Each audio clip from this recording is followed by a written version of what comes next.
number 3 here is I wish I'd been open to changing strategies. And I think this is one, we probably see this more often than not. I think we start to see it when the markets are acting the way that they're acting these days, as people go, oh, you know what? I was pushing so hard for that finish line. I wanted to get above that number, this number. They were using their 401k balance as a scorecard.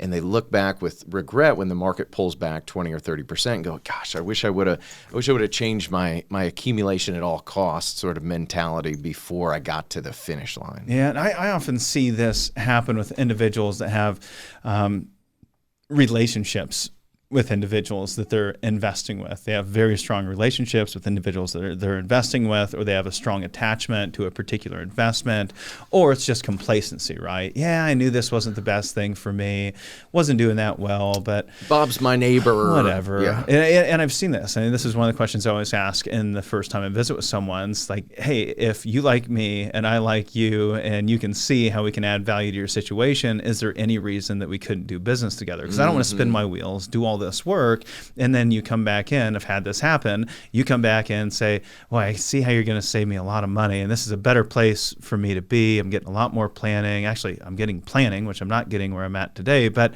he's my pastor and my brother-in-law and my son. And that's a real story, right? And they ended up saying, I'm willing to pay an extra 1% to 2% a year to just savor that relationship, to save that relationship and make sure that I go, hey, if that's what the friendship's going to cost, then that's what the friendship's going to cost. But we need to separate our business relationships or financial planning relationships from our closest friends for reasons just like that. Mutual funds used to be the example that we would see day in and day out, where individuals were still investing in mutual funds, these old packaged vehicles that have been replaced with technology. ETFs have come in and offered greater liquidity, greater transparency at a fraction of the cost. People still paying an extra 1% to 2% in a mutual fund portfolio, where if they just would have been open to making some changes, they could have reallocated those things to an ETF portfolio, an SMA or a UMA, an account where they could have